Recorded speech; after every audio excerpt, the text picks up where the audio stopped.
Arestado ang isang flip-top rapper at social media personality kasama ang kanyang mga tauhan sa pinapatakbo nilang illegal na online raffle sa Bataan.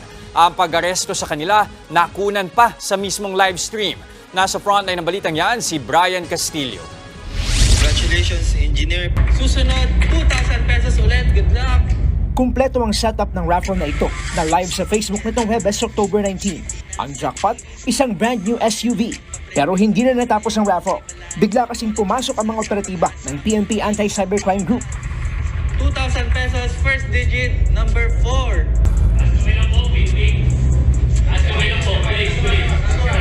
Arestado ang 8 taong nadatnang nag-ooperate ng online illegal gambling sa Barangay Tenejero sa Balanga City, Bataan. Kabilang narito ang may-ari na si Tipsy D, isang flip-top rapper na sikat din sa TikTok at Facebook. Napanood pa mismo ng kanilang viewers at parokyano online ang pag-aresto na kumpletong nakunan habang naka-livestream ang Bulacan. Nag-ugat ang operasyon nang makatanggap ang PNP ACG ng reklamo mula sa Philippine Gaming Corporation o PAGCOR tungkol sa umunoy nangyayaring online illegal gambling. Itong mga vloggers, fund off, nagsusolicit ng raffle or nagpapa-raffle sa mga tao na ginagamit nila yung kanilang popularity na hindi naman kasi dapat. Walang mga license to. So, di ba? Bakit ba pinagbabawal ng batas pag wala tayong license? Basically because wala kang hahabulin.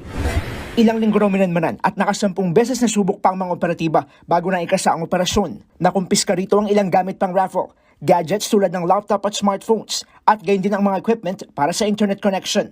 Gate ng ACG, hindi pwedeng basta-basta lang magsagawa ng anumang transaksyon o aktibidad online, lalo na kung may kinalaman ito sa pera. Baka akala nyo ganun kadali lang na parang gusto nyo lang magpa-raffle, pwede na mag-FB live lang kayo or magpo-post kayo sa inyong mga social media, YouTube or whatever. Akala nyo pwede, hindi po pwede kasi kailangan nyo po ng necessary permit para dito. Patuloy daw na minomonitor ng PNP ang mga katulad itong pakulo ng ilang vloggers. Maaari kasing magamit ito sa panluloko. Sa ngayon, inaalam pa ng otoridad kung may mga nagreklamo laban sa nasabing online raffle. Pero ang tiyak daw ay illegal at walang permit ang kanilang operasyon. Sinusubukan pa ng News 5 na kunan ng pahayag ang flip-top rapper at ang iba pang naaresto. Nagbabalita mula sa frontline.